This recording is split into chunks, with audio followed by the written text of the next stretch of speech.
Sungamo dimi tumba Sungamo soni soni yomiya Sungamo anyande sono imiya Dimuti dimabelewa Anyanteti sono simia Bandeti kapodande dango Owa mause son sunga dilitumba Asango Loko malinga mongo Senga miseya masu Asango Loko malinga mongo Senga miseya masu Asango Nabi Bona de dango Nandulango Dende poko Mise Yamabatake Sono sikele Loko malinga mongo Mise ya Imateye noa Ayuba Lambeto longo Osikonya Ponso mulema O mandeli Joa soa dilitumba Asango Moko malinga mongo Senga biseya masu Asango Moko malinga mongo Senga biseya masu Asango. Ça, de quoi réchauffer ce plateau et réchauffer vos cœurs, chers téléspectateurs, vous qui nous regardez ce matin. Une belle proposition du révérend Toko Sondjé du Centre de Mission Chrétienne Assemblée de Yomabon à Yaoundé qui nous dit d'apaiser nos cœurs. Plus l'Éternel, que l'Éternel puisse apaiser sa colère. Que nous allions vers lui, avec un apaisement, un esprit contrit et brisé, afin que lui, Dieu, pardonne nos fautes.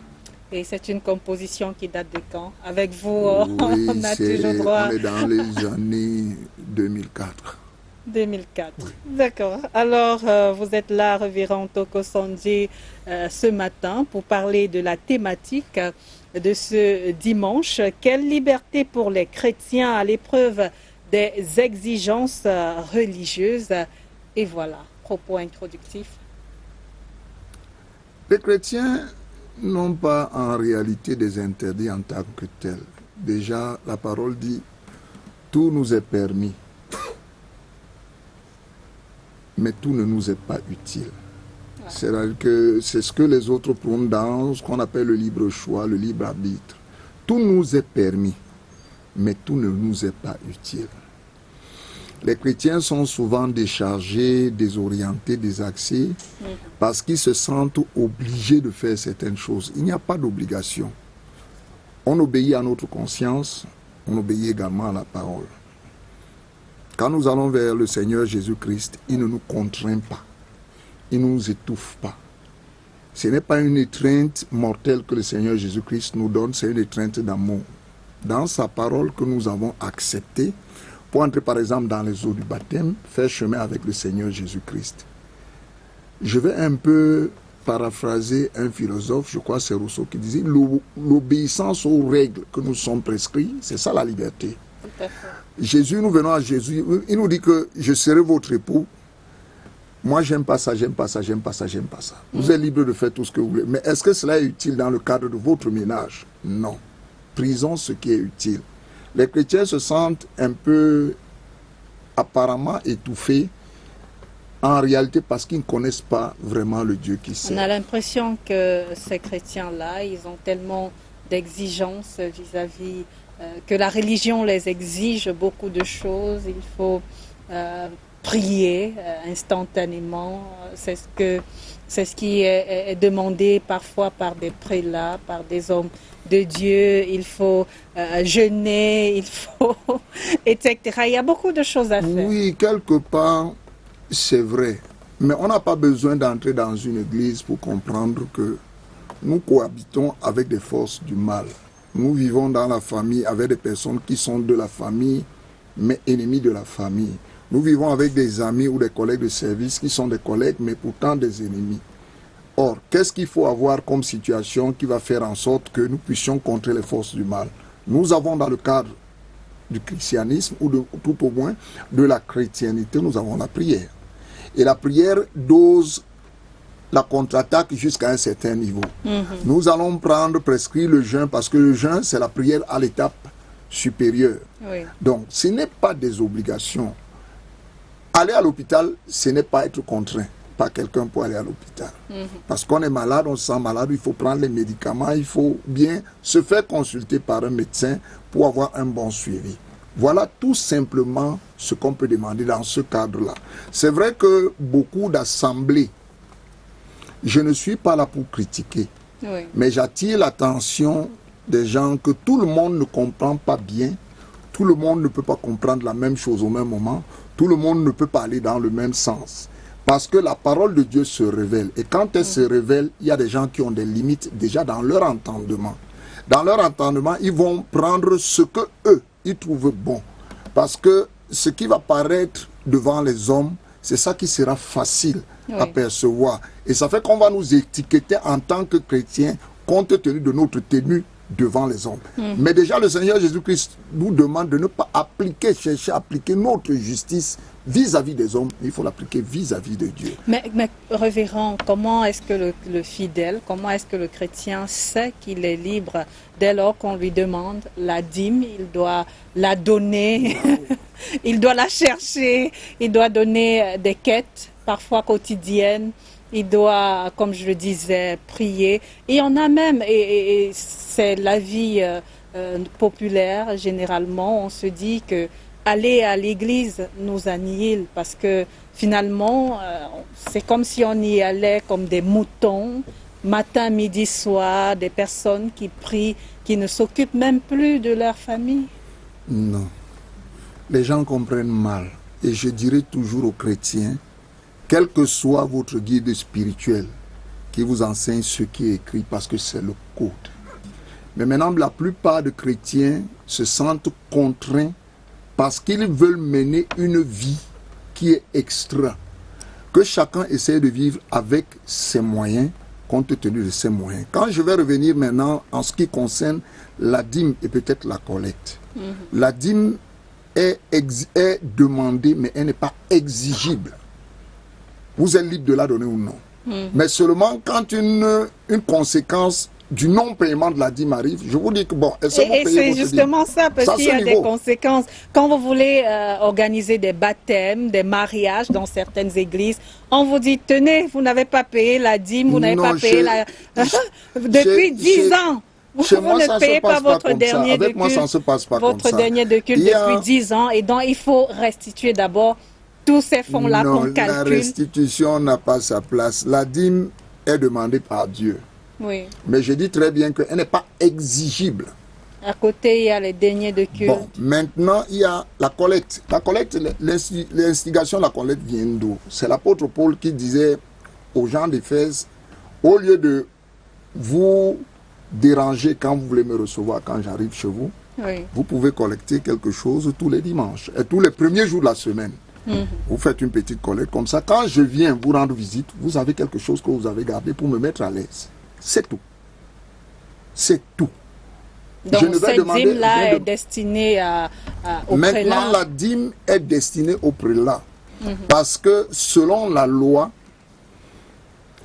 le prélat n'avait aucune activité que celle du sacerdoce. Oui. Mais maintenant, il y a des serviteurs de Dieu qui travaillent pour Dieu en plein temps.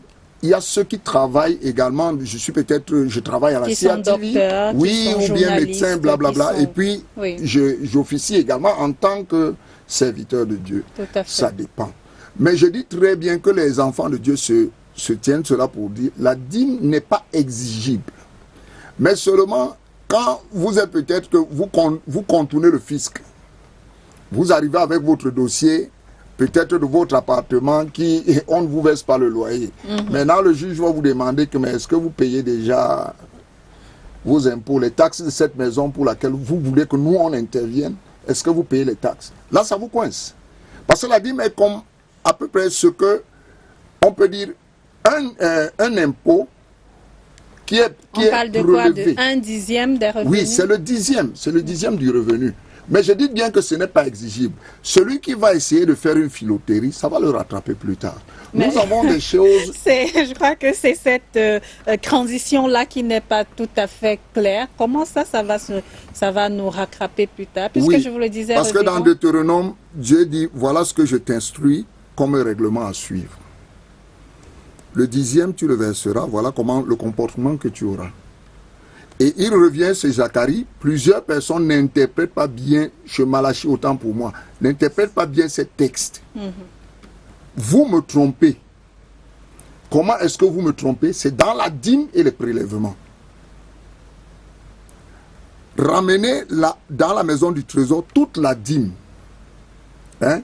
Et prouvez-moi si moi je ne veux pas ouvrir les écluses du ciel pour vous bénir. C'est ce que l'Éternel Dieu dit. Mais à quel moment intervient donc la liberté? Puisqu'à la fin, on est obligé de payer. Calais, nous sommes libres. Je disais très bien que tout nous est permis.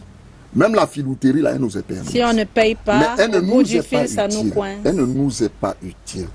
Je vais dire n'importe quoi, c'est-à-dire que je travaille, je dois payer ce qu'on appelle la CIA TV, blablabla. Si je ne paye pas, ça va me rattraper. C'est très simple. Nous mettons des contraintes parce que nous avons déjà un faux départ en Christ. Quand on est libre, que Jésus-Christ nous a rendus libres, comme on le dit, tout nous est permis. Tout nous est permis. Mais choisissons ce qui nous est utile. Dans la liberté ici, c'est l'obéissance. L'obéissance aux normes que l'Éternel Dieu nous donne. Parce que nous avons d'un côté la loi avec l'Ancien Testament. Nous avons la grâce. Mais la grâce est par rapport à ce testament d'avant. Vous ne pouvez pas aller quelque part, vous ne savez pas d'où vous venez. Nous venons d'ici. Le salut vient des Juifs. Les Juifs, c'est la loi. Et la grâce, nous l'obtenons en Jésus-Christ, qui lui-même était descendant de David, de Judas, des Juifs.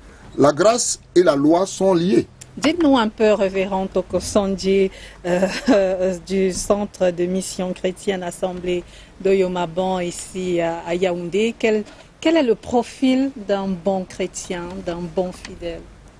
Le bon fidèle est celui qui est simple, qui aborde la parole et qui aborde le Seigneur Jésus-Christ comme un enfant aborde son Père. S'intéresse maintenant aux choses un peu compliquées, il demande à son Père de lui expliquer. Simple. Il ne doit pas se sentir tenu par certaines exigences. Il ne peut pas se sentir tenu. Il y a des exigences que nous-mêmes, nous lions sur le dos.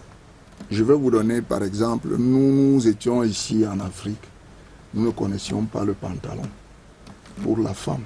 On ne connaissait pas ça.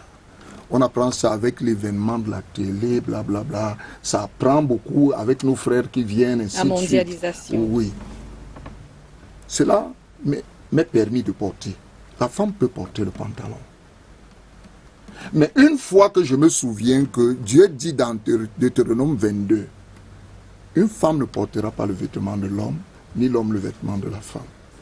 Ça va nous frustrer un tout petit peu quelque part. Mais seulement le port du pantalon, moi en tant que femme, dans le cadre de ma culture, en quoi cela m'est-il utile? Ça ne m'est pas utile.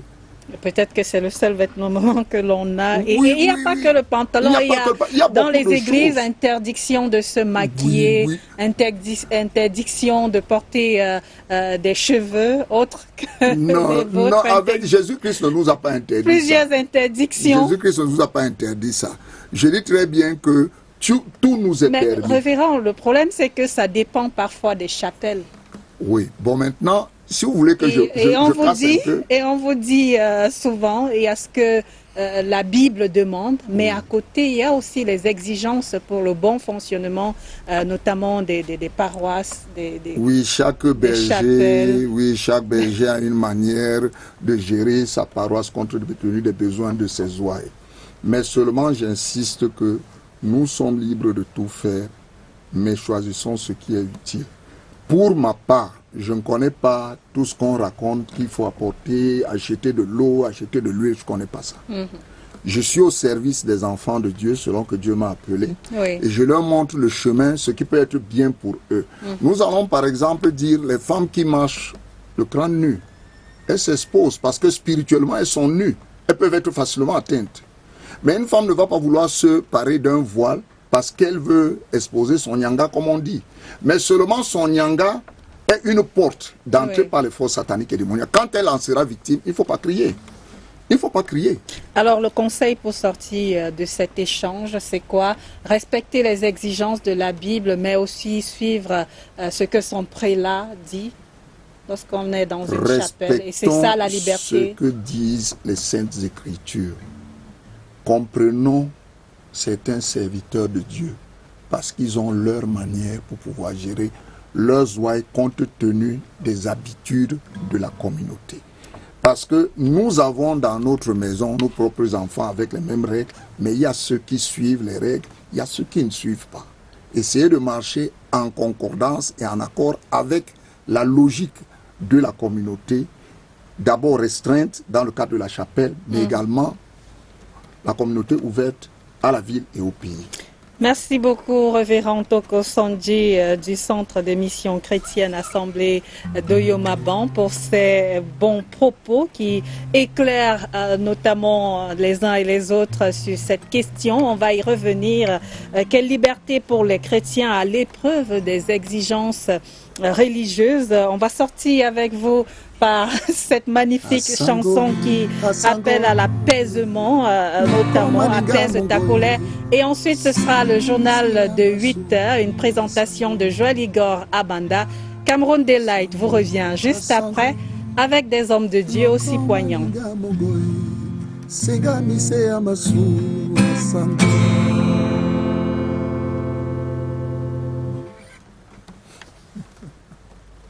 Tous les jours,